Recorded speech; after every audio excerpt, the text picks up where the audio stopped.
পশু প্রাণী কিংবা কুকুরের আক্রমণে জলাতঙ্ক রোগের সংখ্যা বাড়ছে। চাহিদা অনুযায়ী সরকারি হাসপাতালে মিলছে না টিকা। বাধ্য হয়ে বাইরে থেকে বেশি দামে টিকা কিনতে হচ্ছে প্রাণীর আক্রমণের শিকার ব্যক্তিদের। এতে চরম ভোগান্তিতে পড়ছেন তারা। বান্ডেল থাকলে প্রতি সেনমানিতে টাকা বাঁচবে। বিকাশ সেনমানি বান্ডেল কিনে জিতুন প্রতি লেনদেনে। সারা দেশে বেড়েছে বিড়াল ও বিভিন্ন প্রাণী লালন পালনের প্রবণতা। প্রায়ই এসব প্রাণীর আঁচড় কিংবা কামড়ের শিকার হলে জলাতঙ্ক রোগের টিকা নিতে আক্রান্তরা ছুটে যান সরকারি হাসপাতালে। লক্ষ্মীপুর সদর হাসপাতালে এক মাসে ৪,৫০০ জনকে দেয়া হয়েছে জলাতঙ্কের টিকা। তবে উল্টো চিত্র চট্টগ্রাম অঞ্চলের অন্য ২ জেলার। গত ৭ মাস ধরে নোয়াখালী ও ২ বছর ধরে চাঁদপুরের জেলা ও উপজেলা পর্যায়ের হাসপাতালে মিলছে না জলাতঙ্কের টিকা। জলাতঙ্কের ভ্যাকসিনটা উপজেলা পর্যায়ে নাই, এটা বন্ধ। আর জেলা পর্যায়ে যেটা আসে রোগীর তুলনায় কম। ভ্যাকসিন নাই, সরকারিভাবে ভ্যাকসিন নাই, এই জন্য আমরা একটু বিড়ম্বনা করতে হয়। সবসময় একটা ভ্যাকসিন ৪ জনকে দিতে হয়, তো রোগীদের থেকে কি নাই আমরা এইভাবে দিই আর কি। ঠাকুরগাঁওয়ে প্রতি মাসে ১,০০০ ডোজ টিকার চাহিদা থাকলেও মিলছে মাত্র ২০০ থেকে ২৫০। অন্যদিকে সরবরাহ না থাকায় দিনাজপুরের হাকিমপুর উপজেলা স্বাস্থ্য কমপ্লেক্সে জলাতঙ্কের টিকা নিতে আসা রোগীদের পড়তে হয় বিড়ম্বনায়। গ্রামে গঞ্জে বিভিন্ন জায়গায় আপনার বেওয়ারিশ কুকুরের উপদ্রব বেড়ে গেছে, অনেকে যথাযথভাবে মানুষকে কামড়াচ্ছে। জলাতঙ্ক টিকা পাওয়া যায় না, বিশেষ করে ছুটির দিন যদি যাই বাইরে থেকে আমাদের কিনে নিয়ে আসতে হয়। অ্যান্টি র্যাবিস ভ্যাকসিন এটি বরাদ্দ পাওয়া গিয়েছিল, যেটি ২০২৪ সালের মে মাসে শেষ হয়ে যায়। তার পরবর্তীতে আমরা সরকারিভাবে আর কোনো অ্যান্টি র্যাবিস ভ্যাকসিন বরাদ্দ পাইনি। হবিগঞ্জ জেলা সদর সহ উপজেলার ৮টি হাসপাতালে পর্যাপ্ত রয়েছে জলাতঙ্কের টিকা। তবে পটুয়াখালী ও মেহেরপুর সদর হাসপাতালে জলাতঙ্কের টিকা মজুদ থাকলেও উপজেলা পর্যায়ের স্বাস্থ্য কেন্দ্রগুলোতে টিকার সরবরাহ না থাকায় দুর্ভোগে প্রান্তিক জনগোষ্ঠীর মানুষ। Tania Nasrin, Independent news.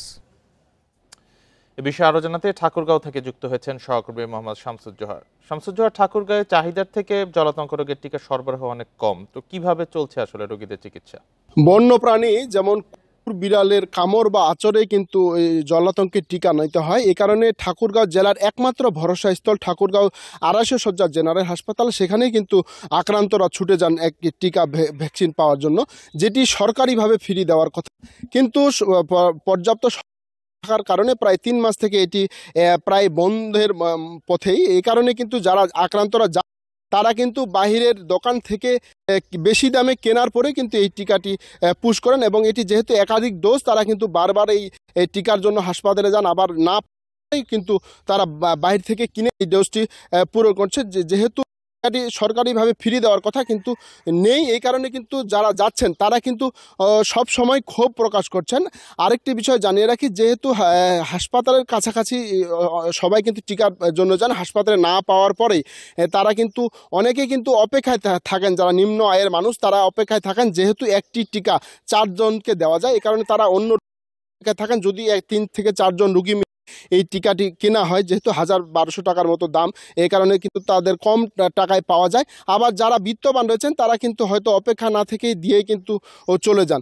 এইখানে ঠাকুরগাঁওয়ে প্রতিদিনই কমপক্ষে ৩০ জনের মতো রুগী আসেন, যেহেতু ঠাকুরগাঁওয়ের ৫ উপজেলা সহ কিছু অংশের মানুষ এই হাসপাতালটিতে আসেন, এই কারণে কিন্তু রোগীর সংখ্যা কিন্তু দিন দিন বেড়েই চলছে। আরেকটি বিষয় জানিয়ে রাখি, যেহেতু ৫ উপজেলায় এখানে শুধু বর্তমানে কুকুরের পাশাপাশি শিয়াল মানুষকে আক্রান্ত করছে। মানুষের পাশাপাশি বন্য যে পশু রয়েছে, যেমন ছাগল কিন্তু সবচেয়ে বেশি পরিমাণে আক্রান্ত হচ্ছে। ঠাকুরগাঁয়ের যে পশু হাসপাতাল রয়েছে, প্রাণী সম্পদ হাসপাতাল, সেই হাসপাতালটিতেও কিন্তু প্রাণীর জন্য এখানে কিন্তু ওই যে ছাগলগুলো কিন্তু আক্রান্ত হচ্ছেন, টিকা না পেয়ে কিন্তু ছাগল কসাইয়ের কাছে বিক্রি করছেন। এই কসাই আবার অজান্তে কিন্তু মানুষের কাছে বিক্রি করছেন। এই কারণে কিন্তু দিন দিন জলাতঙ্কের আতঙ্ক কিন্তু সৃষ্টি হচ্ছে ঠাকুর।